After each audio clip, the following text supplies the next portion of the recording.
Imagine this, it's the day before closing, the lender just sent the clear to close, the inspection's done, the appraisal came in fine, every contingency has been met, and then out of nowhere, your agent calls you and says, I just spoke to the buyer's agent, the buyer is not moving forward and wants to cancel and get his earnest money refunded. That's exactly what happened to me. What started out as a normal sale turned into a $100,000 settlement.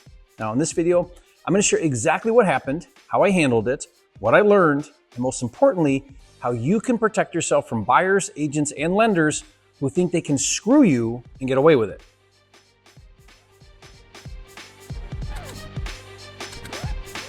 For a limited time, you can get a free copy of Jerry Norton's Wholesaler Contract Pack with all the contracts you need to flip houses without risk. Claim your free copy at wholesalercontracts.com. So here's the deal. I had a property for sale in a vacation market, the kind of place where 90% of buyer activity happens during the summer. Now, I listed it for sale in April, nothing. May, still dead. June, a little bit of movement. But once July hit, bam, showings every single day.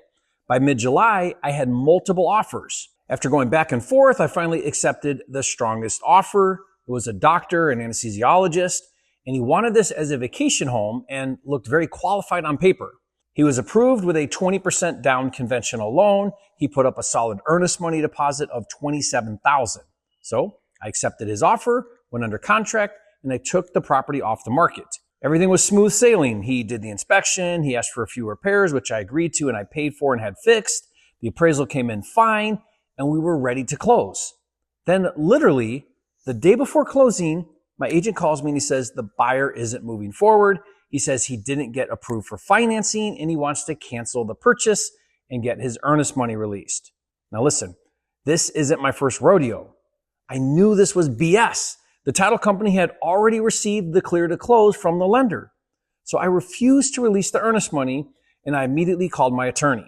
Now, most sellers, even experienced investors, would have said, fine, whatever, give him his earnest money back, I'll just relist it. But not me. Why?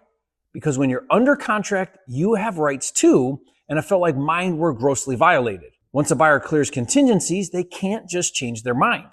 A real estate purchase agreement isn't a maybe, it's a legally binding contract. Now, this buyer tried to use his financing contingency as an escape hatch, but I knew better. Earnest money exists for liquidated damages, to compensate the seller if the buyer defaults. But for me, this wasn't just about the $27,000.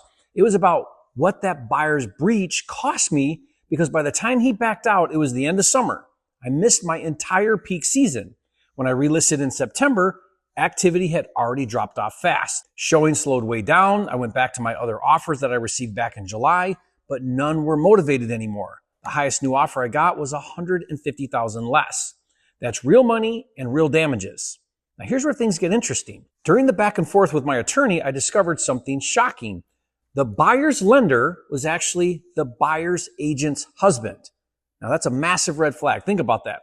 The same lender who claimed the buyer wasn't approved the day before closing was married to the agent representing the buyer.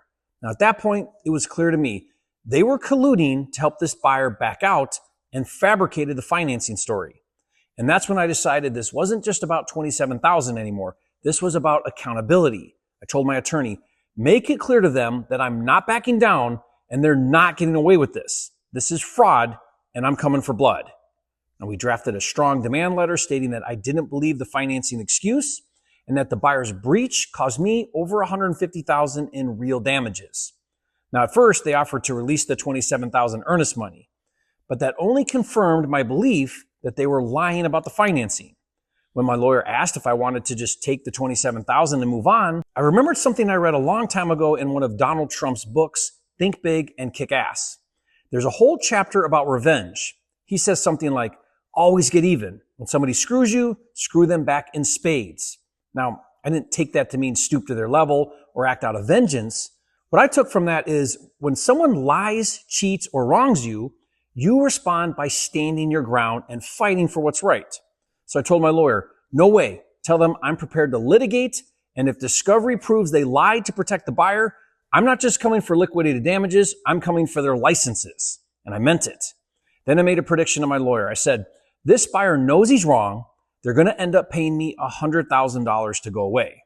Sure enough, they countered my 150 demand at 75,000. I countered back at 125,000 and we settled at 100,000.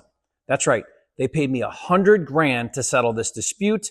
And even that isn't fair for the damages they caused me. Now, generally speaking, I'm a trusting guy. I believe most people want to do the right thing. But if you let people walk all over you in business, it never stops. If you want to succeed, you have to be willing to stand up for what's right. So let's talk about what you can learn from this experience, because this story isn't just about drama. It's a crash course in how real estate really works. There are 5 big lessons to learn from this. Lesson number 1, a contract is not a suggestion. Once contingencies are cleared, the buyer can't just change their mind. They're obligated to close, forfeit earnest money, or pay liquidated damages. Lesson number 2, agents and lenders have fiduciary duties. They can't misrepresent or leave out material information. They certainly can't lie and collude to protect their client. That's fraud with serious consequences. Lesson number 3, documentation wins disputes.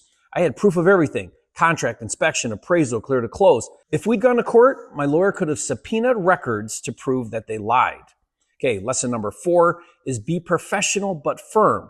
I was never rude or belligerent, and I was always professional. You can be ethical and respectful and still refuse to get pushed around.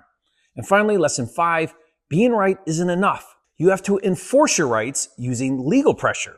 They wouldn't have settled for $100,000 if I wasn't willing to hire a top attorney and make it clear that I was ready to litigate. So here's the big takeaway. Real estate isn't just about finding deals. It's about protecting yourself once you have them, because sooner or later, you're going to deal with a buyer, an agent, or even a lender who tries to play games or take advantage of you. That's why you must know your contracts, stand your ground, keep everything documented, and be willing to fight for what's right. In my case, it paid off, literally.